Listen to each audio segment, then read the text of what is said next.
Welcome everybody, this is Christian from Sterling Knight Gamers, and I'm happy to continue my tips, tricks, and battle tactics series with Star Trek Ascendancy, and today I'm going to be going over the Romulans. So the Romulans are another one of the base races that came with the original game, and they're still a great faction to play with and really interesting gameplay style. First, we'll go over their advantage and their disadvantage. Their disadvantage is they're suspicious.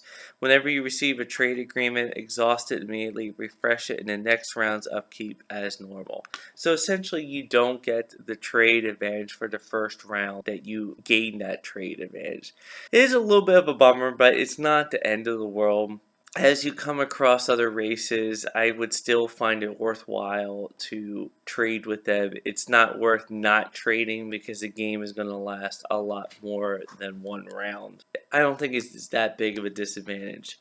Cultural superiority is their advantage. Take one culture when you complete an advancement picturing a culture icon. There's actually a lot of those advancements. You can get essentially a whole ascension level just by going through some of your technology in a regular game. So that's definitely something that you should do. And their weapons and technology are really impressive compared to some of the other races. Almost everything I think is worth approaching. So definitely try to find some science heavy worlds and really crank out that technology, because not only will you make your ships and your planets more potent, but you'll be getting culture at the same time, making your fleets more advanced. So whenever I play with my friends, we usually do one free technology in addition to the starting advancement that everybody gets in the base game. It's one of the optional rules, and we find the game is much faster that way. And I would definitely recommend the Imperial Science Initiative or the Tal Shiar Monitoring Post as one of your first picks.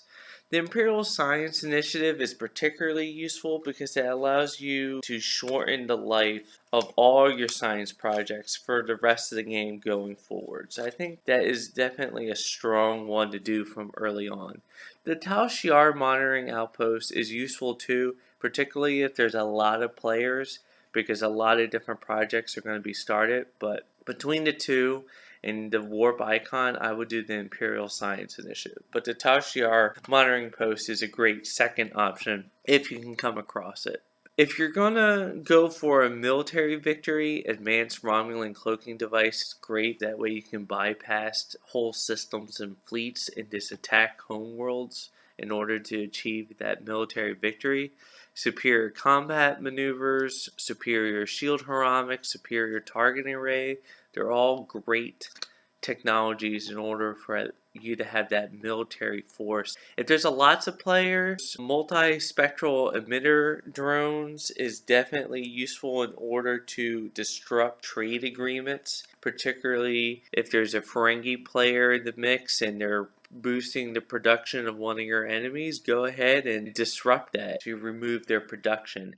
Late game Romulan disruptors and orbital defense grid are definitely useful. Romulan disruptors allow you to have essentially the starting technology that the Klingons have, that you always roll a hit on a 6.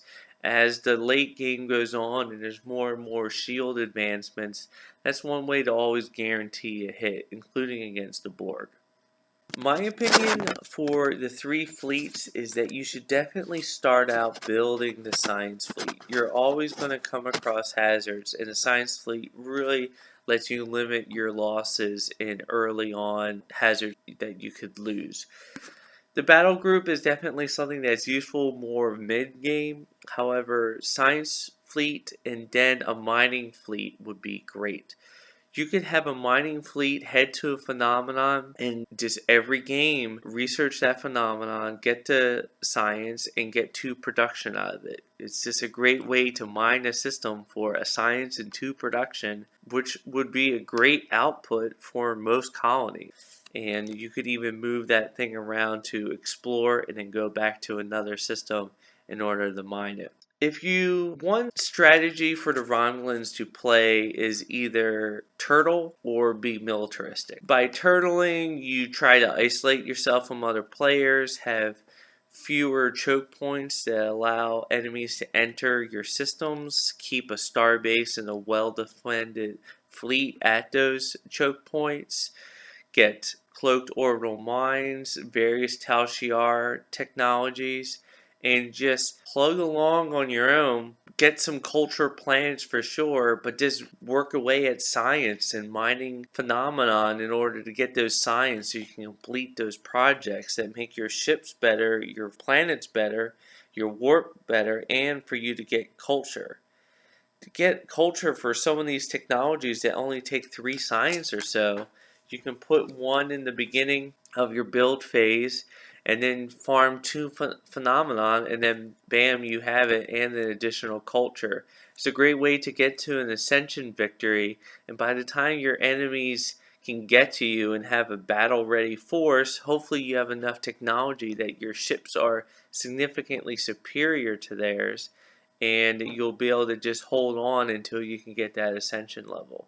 However, with the advanced Romulan cloaking technology, you can plan to have a militaristic victory as well. So those would be the 2 strategies I would recommend. Either being incredibly aggressive and take planets, or turtle and just protect yourself and hold on to the territory you have and maybe seize a territory here and there if it's a good opportunity, but just focus on your research and win through that way. So I hope this has been helpful. Have you enjoyed Star Trek Ascendancy? Do you like the Romulan Empire, or do you prefer some of the other races? I hope this has been helpful, and I'm looking forward to the rest of the series. Bye.